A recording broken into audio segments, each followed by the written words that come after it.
Deep within the heart of an uncharted jungle, surrounded by towering trees and vines that seemed to stretch toward the heavens, lay the forgotten city of Zura. For centuries, it had been nothing more than a legend, whispered tale among explorers and treasure hunters, a myth that few believed in but all were fascinated by.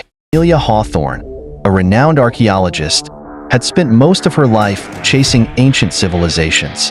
She had combed through ruins in the deserts of Egypt, unearthed treasures in the mountains of Peru, and now she stood at the edge of the jungle, staring into the abyss of the dense greenery, convinced that Zura was real. Amelia and her small team of explorers set out on their journey. The jungle was unforgiving, with its treacherous terrain, unpredictable wildlife, and oppressive heat. Days turned into weeks, and just as morale was beginning to wane, the team stumbled upon something remarkable. Hidden beneath layers of moss and roots, they uncovered a colossal stone gate carved with intricate symbols and depictions of gods long forgotten. "This is it," Amelia whispered, her heart racing. "We found Zura." Girls, the people of Zura had discovered a source of immense power, a crystal that could bend the very fabric of reality. They used this power to advance their civilization rapidly, but their greed and hunger for control grew. The crystal had a will of its own, and soon, it began to consume them. Unable to control the force they had unleashed, the Zurans were swallowed by their creation, their city sealed off from the rest of the world as a cautionary tale.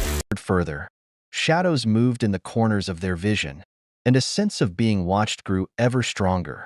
One by one, members of Amelia's team began to disappear, vanishing into the darkness without a sound. Amelia understood now. Zura had not been lost to time. It had been hidden, protected by the power it had harnessed. The city was alive, and it did not welcome intruders. In the heart of the city, Amelia found the source, the crystal, that had once been Zura's greatest treasure and its ultimate undoing. It floated above an altar, pulsating with ancient energy. She knew that to survive, to leave Zura and save her team, she had to destroy the crystal. But as she raised her tool to strike, the ground beneath her trembled, and the voices of the lost Zurans filled the air, begging her to stop. The power of the crystal was too great, too dangerous, but it was also the only thing keeping the city from crumbling into oblivion. With a final blow, Amelia shattered the crystal. The city of Zura, the jungle, the sky, it all began to collapse around her. As the ancient structures crumbled and the jungle reclaimed what was left, Amelia ran, carrying with her only memories and the knowledge of what had been lost and found. The city of Zura, once again, became nothing more than a legend, a story passed down through whispers and dreams of explorers who dared to search for the lost city that would never be found again.